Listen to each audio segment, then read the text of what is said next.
Mandla.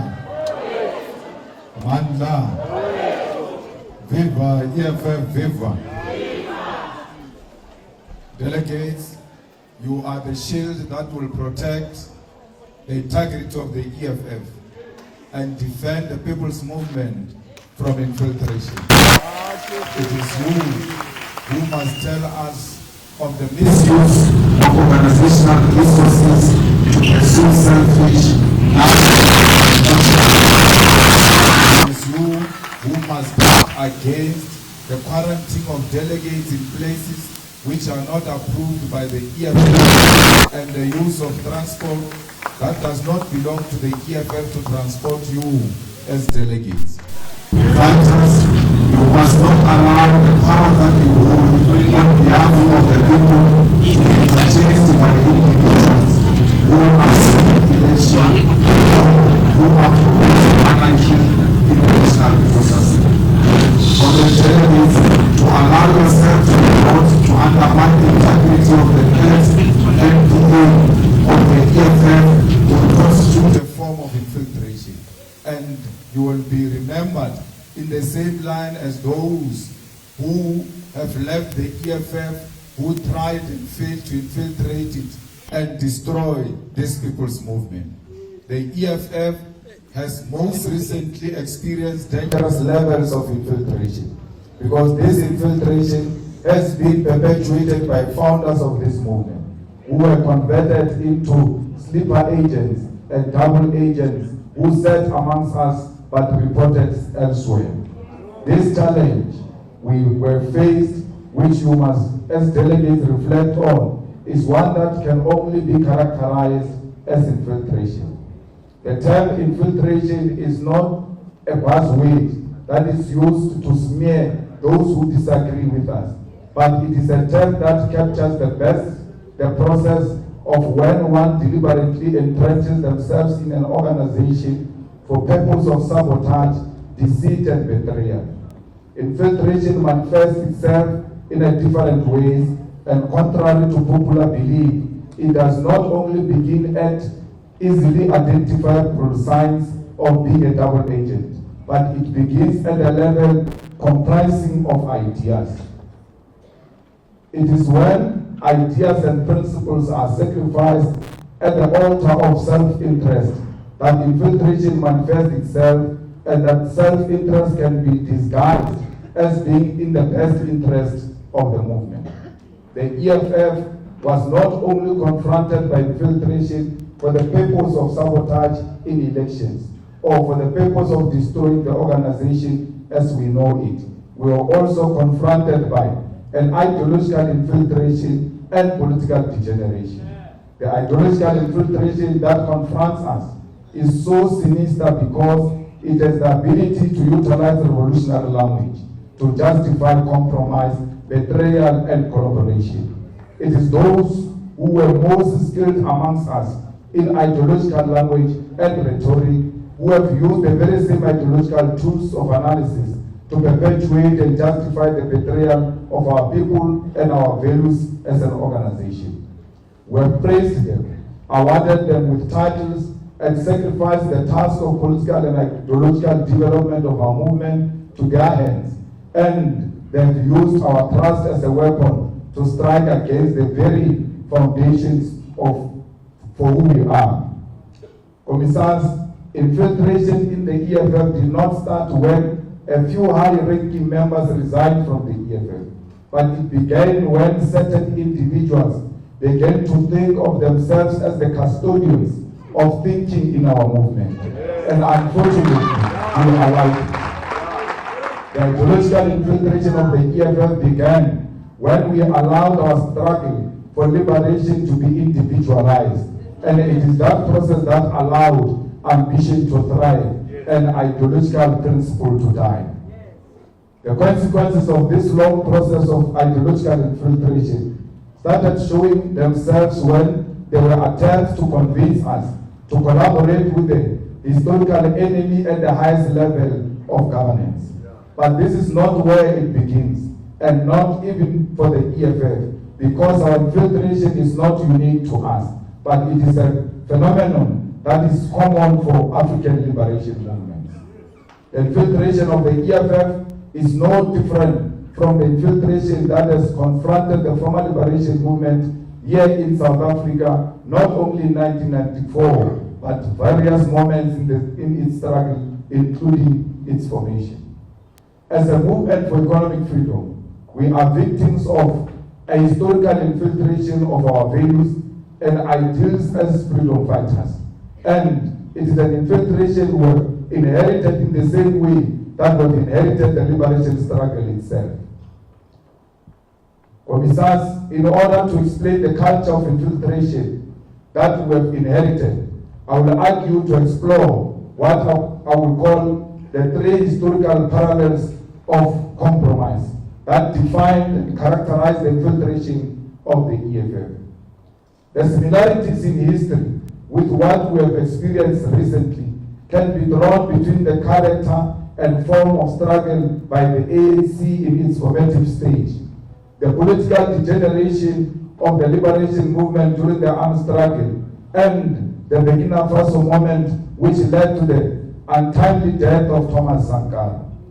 The parallels will show all of you as delegates that the signs of infiltration and compromise were there, but we refuse to accept them for what they are because of dishonesty with ourselves and our sacrificing of the organization to the culture of individualism.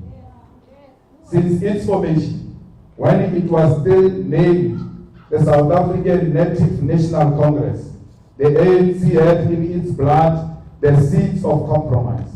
At the center of its aims and objectives upon its formation was the return of the land for the privileged few, and they sought to attain this land through submission to our colonizers in Britain and inclusion in the colonial empire. It was an organization formed to write petitions to the then King of England, begging for recognition and inclusion in the settler colonial system, and begging for protection of the rights of Africans from the very people who had taken these rights away.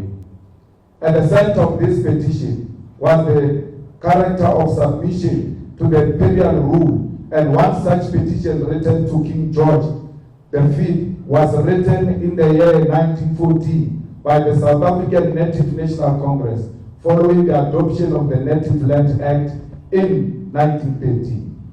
This petition was a general plea that the colonial government of Britain, which had stolen the land, must be the same government that protects the land rights of Africans.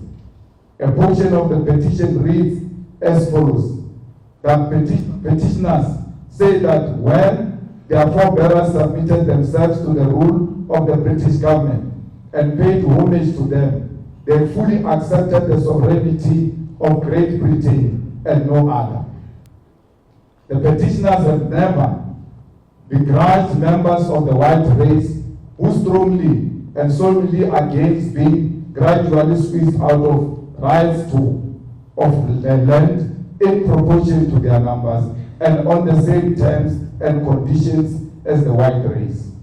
Fighters, the point of departure by the ANC to resolve the land question was one of submission and collaboration to white rule, meaning that since its inception, it was born with the characteristics of compromise. These were petitions that pleaded to collaborate with the perpetrators of injustice in order to secure the return of our land and rights for Africans. This means that so-called revolutionaries were willing to submit themselves to imperial rule in exchange for a seat at the colonial table, and used the need for the land return as a bargaining chip to justify their inclusion at the compromised table. If we look back just a few months ago, we as the EFF standing in front of you today were put under immense pressure by those who have left us behind to write petitions to the ANC and the GNU for inclusion in their compromised government, which is led by descendants of settler colonialists and white supremacists. We were persuaded to do so because there was a strong desire for positions at the expense of our principles of anti-racism and the return of the land. Fighters, the pressure we suffered to compel us to compromise, and which is apparently the cause for the people to abandon the EFF, constitutes an infiltration and weakening of the core values and principles of the EFF. Let us fast forward to the eve of the 1969 Morogoro Conference, which occurred during a period where the ANC had objectively been redirected onto the correct revolutionary path by the Youth League of 1944, and the armed struggle had been assumed. This liberation movement, once again, was confronted by a form of infiltration to which Crisani objected to his historic letter titled the Honey Memorandum.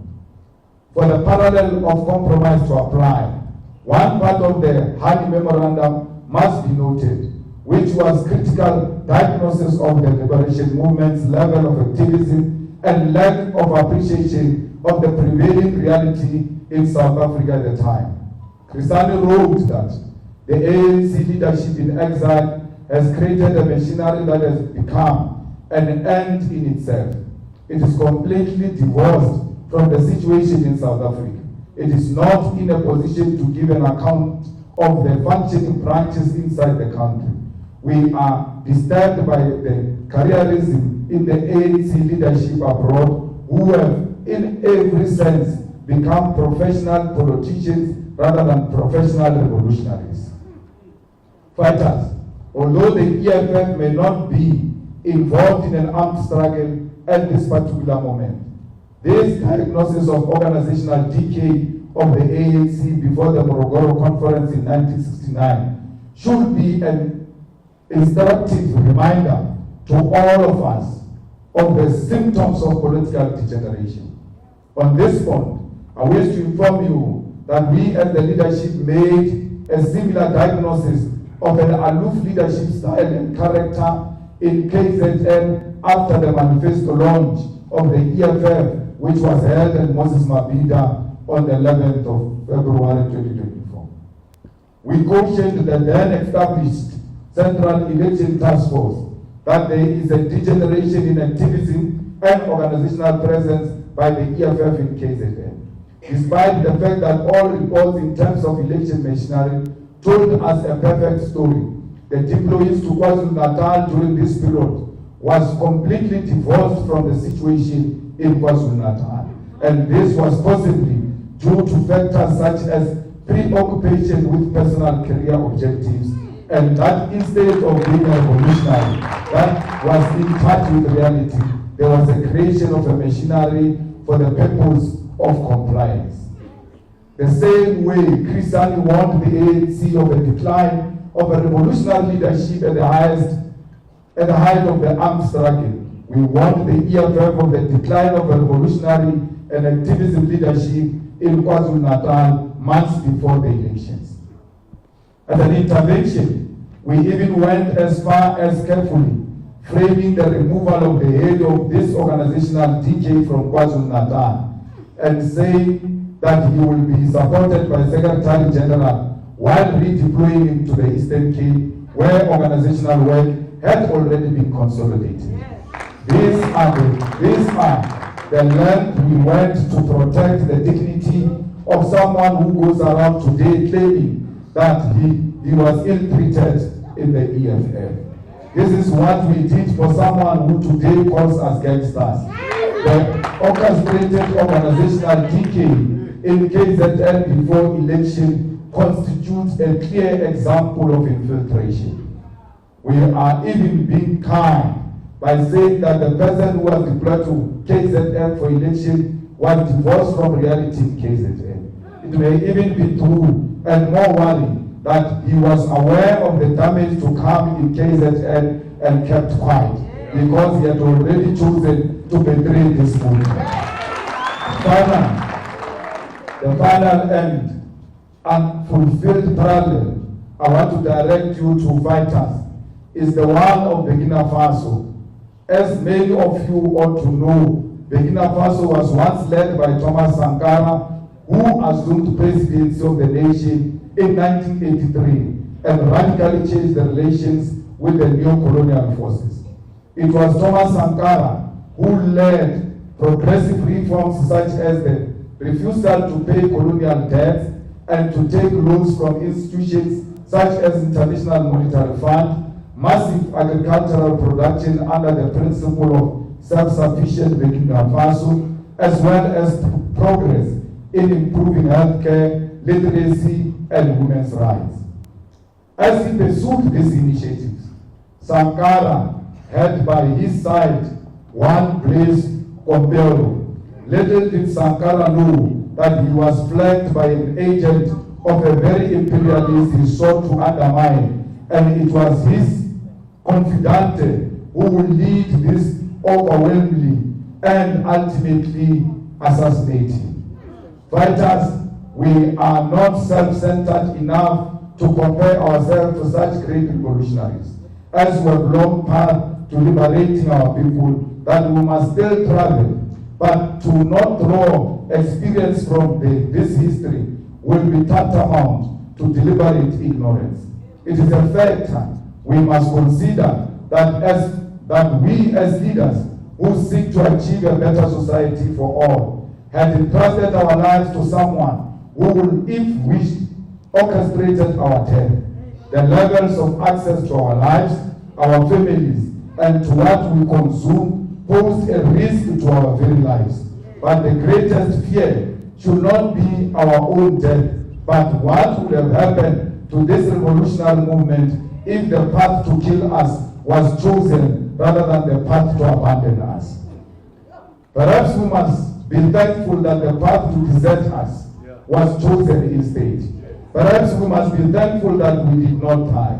But we must register today and for future generations to remember that the dissenting of the EFF at this critical moment in our liberation struggle constitutes an assassination attempt. It is therefore important, fighters, to not individualize even this moment of infiltration and betrayal of the EFF, but to place it within the above historical context. There is nothing unique about this particular material. There is nothing special about the individuals who have perpetuated it. They belong to a long and historical tradition of infiltration and compromising the liberation struggle. It is when we remove this moment from an individual and recognize it as part of the historical struggles of liberation movement that we will be able to reinvent and reimagine ourselves and move forward with a stronger determination in this struggle for the attainment of economic freedom in our lifetime. The people who have led this organization have not only led this infiltration and betrayal, but they even had the audacity to prescribe to us how we must perceive and respond to their infiltration. This is why, fighters, I've said that we have been betrayed by people who have the skill of using revolutionary language for the purpose of manipulation and compromise. It is for this reason I want to commend all of you who did not hesitate and fall into this manipulative trap that sought to tell you that you must characterize betrayal as a revolutionary act. To not renew your membership in the EFF is a betrayal. To defect from the organization you founded in favor of an organization that has just recently surpassed your own organization in election is opportunism. Fighters, to lobby aggressively for a leftist, anti-capitalist, anti-racist, and socialist movement to go govern with our oppressor over the lives of the landless African people is infiltration.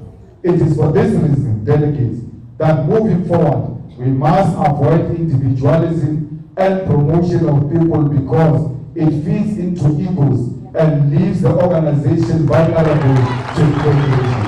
Guard against infiltration, individualism, and maintain revolutionary discipline. Your primary responsibility is that you must maintain the discipline of the movement. Delegates, we take this opportunity to remind you that the following will constitute wrongful lobbying practices.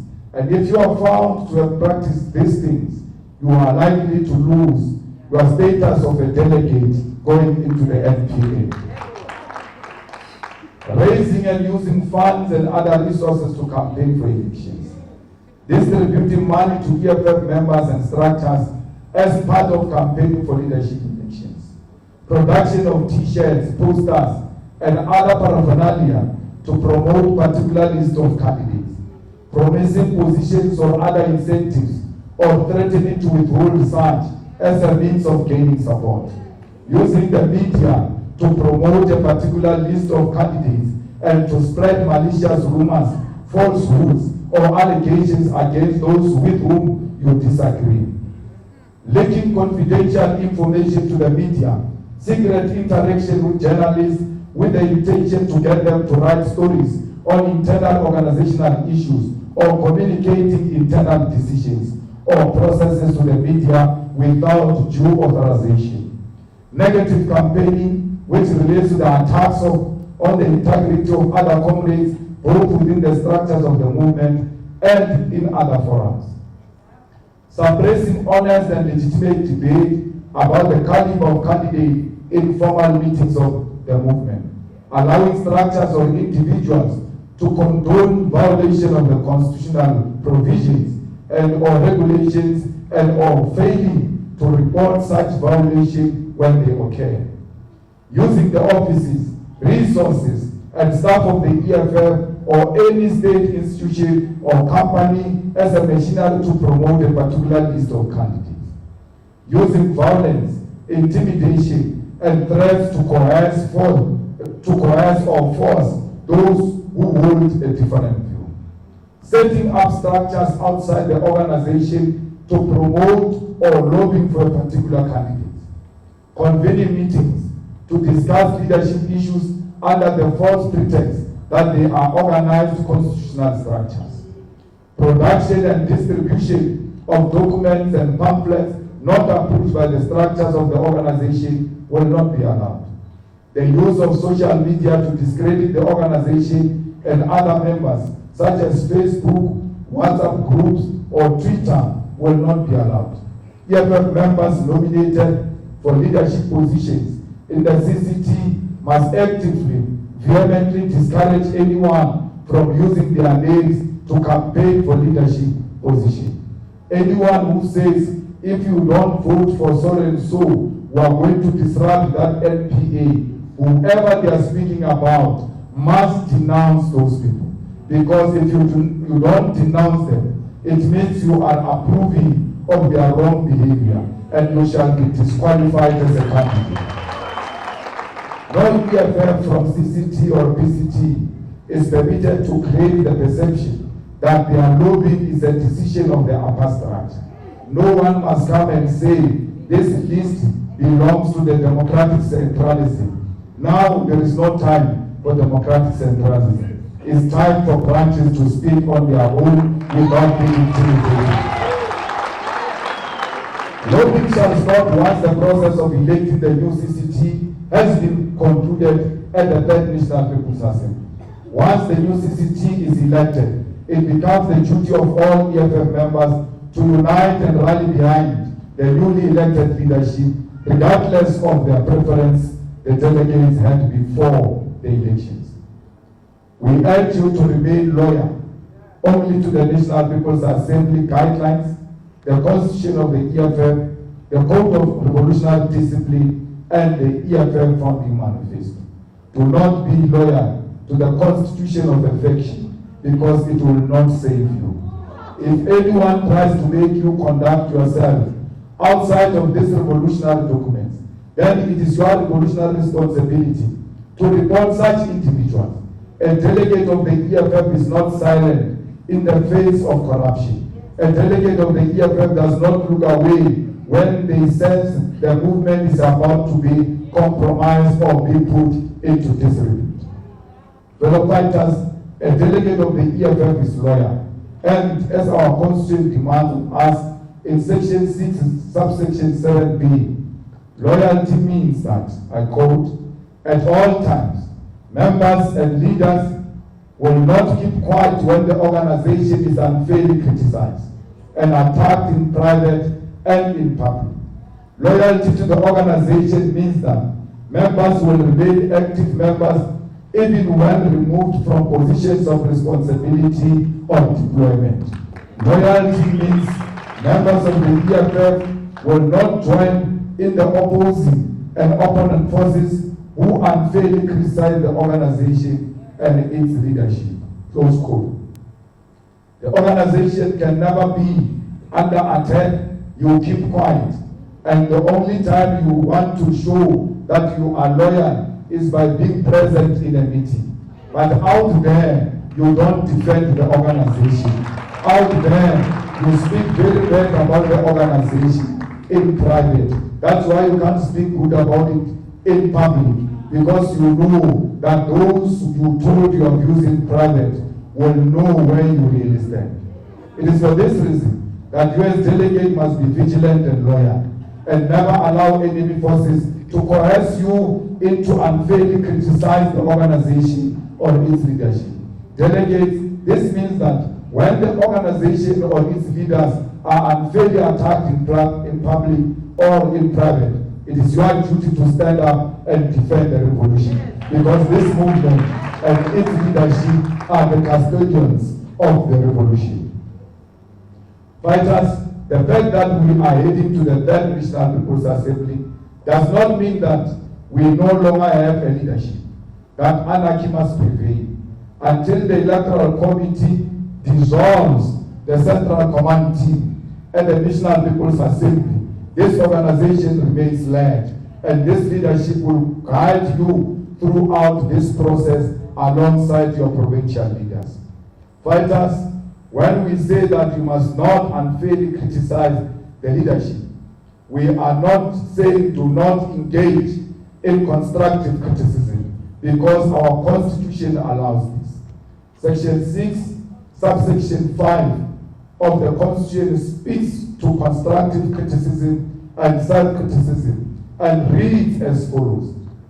From time to time, members and structures of the EFF should engage in constructive criticism and self-criticism, meaning they should openly and honestly review the work they do and avoid all forms of boastfulness and self-glorification over minor achievement.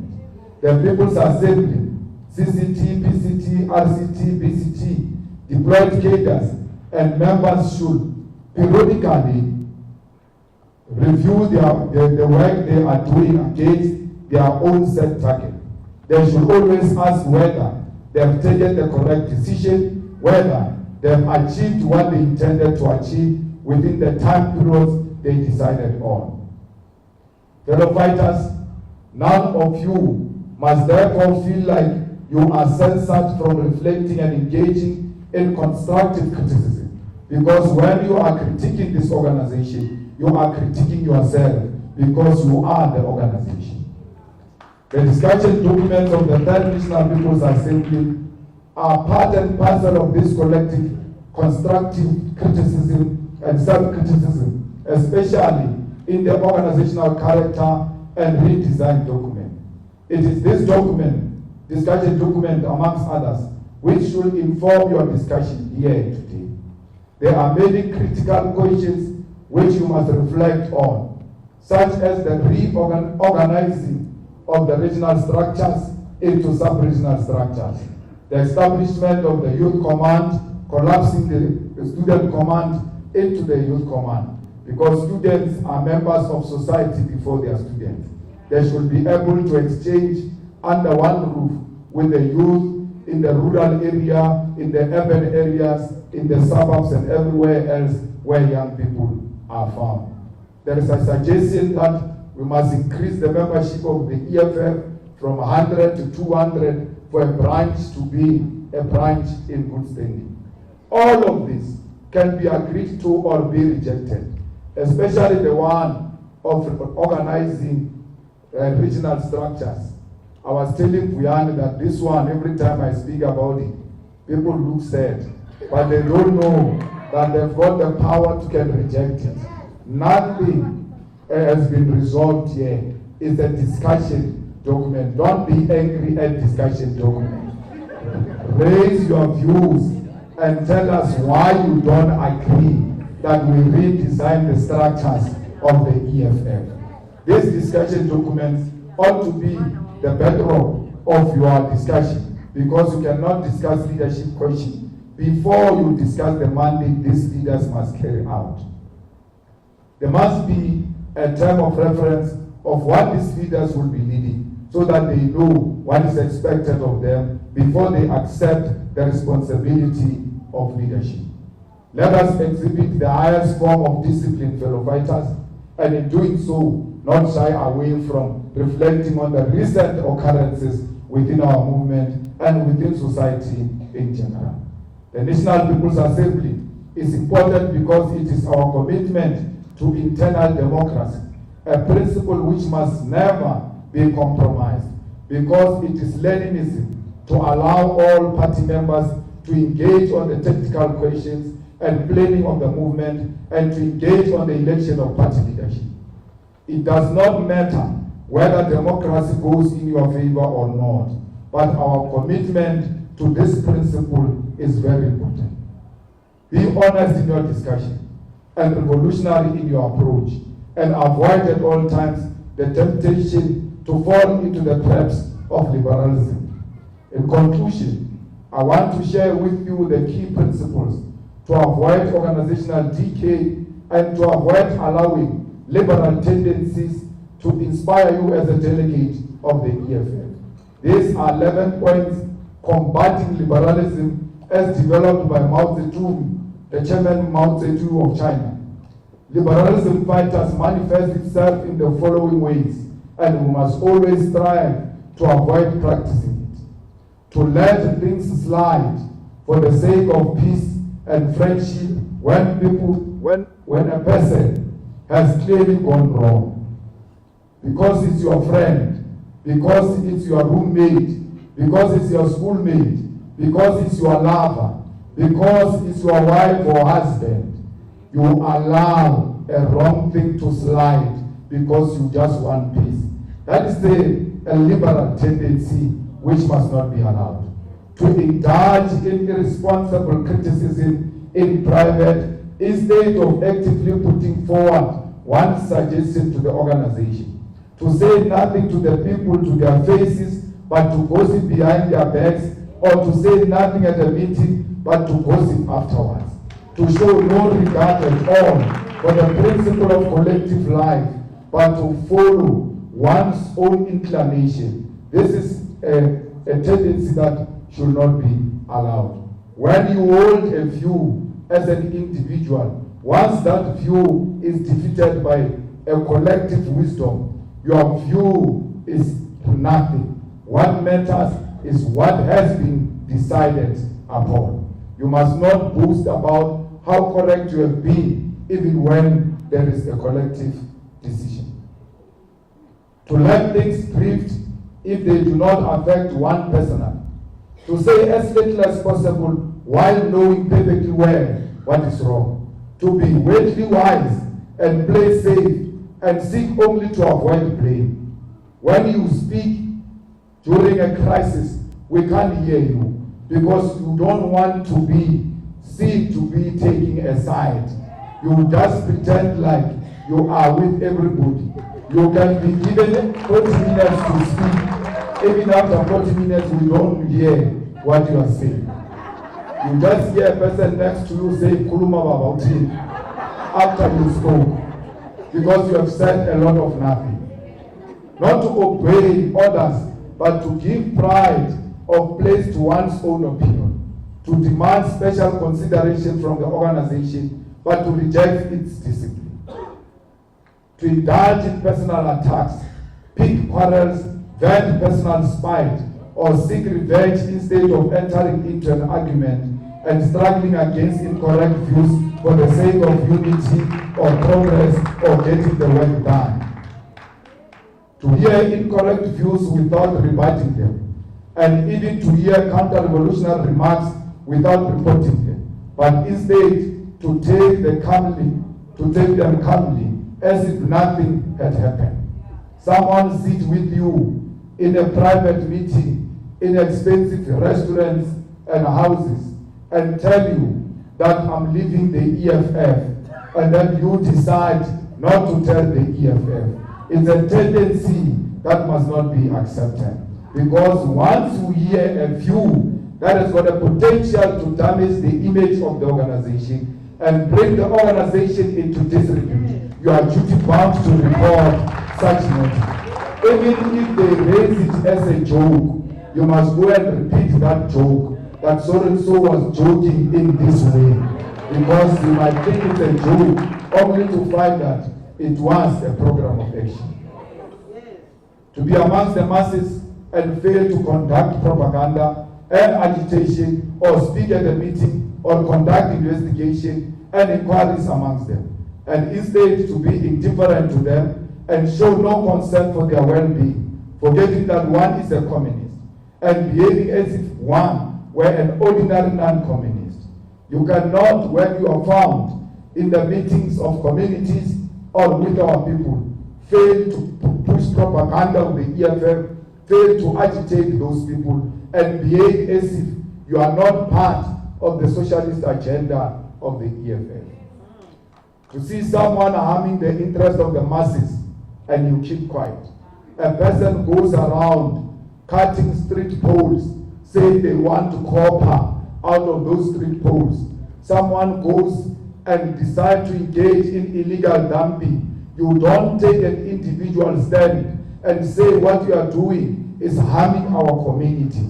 Stop what you are doing, because a revolutionary will not allow anyone who's engaged in activities that are going to harm communities to work half-heartedly without definite plan or direction.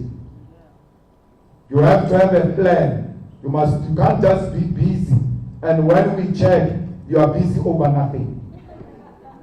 To regard oneself as having rendered great service to the revolution, to pride oneself on being a veteran, to disdain minor assignments while being quite unequal to major tasks, to be slipshod in work and slack in study. So fighters, you cannot say, I'm a veteran, I've joined the EFF in 2013. I am what. That is a reactionary view. If you are a veteran and you have joined in 2013, if you formed the EFF, history will speak for you. Don't speak for yourself. To be aware of one's own mistake and yet no attempt to correct them. You are aware that you have made a mistake. You must take it upon as a revolutionary to correct that mistake. Because if you don't do that, you are going to destroy yourself. It is called self-destruction. As Marxists, Leninists, and students of Fanon, let us engage frankly and remain revolutionary and avoid liberalism at all costs. Comrades, the unity of our movement is very important. There is no organization in South Africa that has ever united black people better than the way the EFF has done. The EFF, from its inception, it has never been ashamed of being with black people. From its inception, the EFF said we are going to represent the oppressed, and the oppressed are black people. It is only the EFF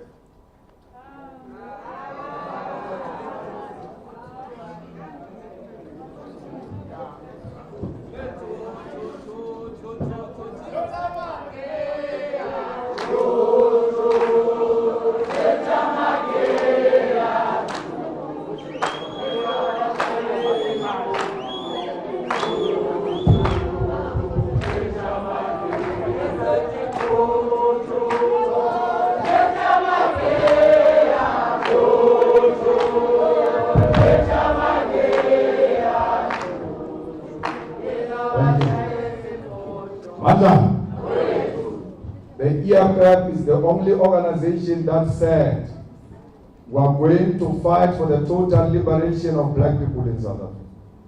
And therefore, the time has come for all of us to be brave, that there is no old man who's going to unite black people in South Africa. Only the EFF can unite black people in South Africa.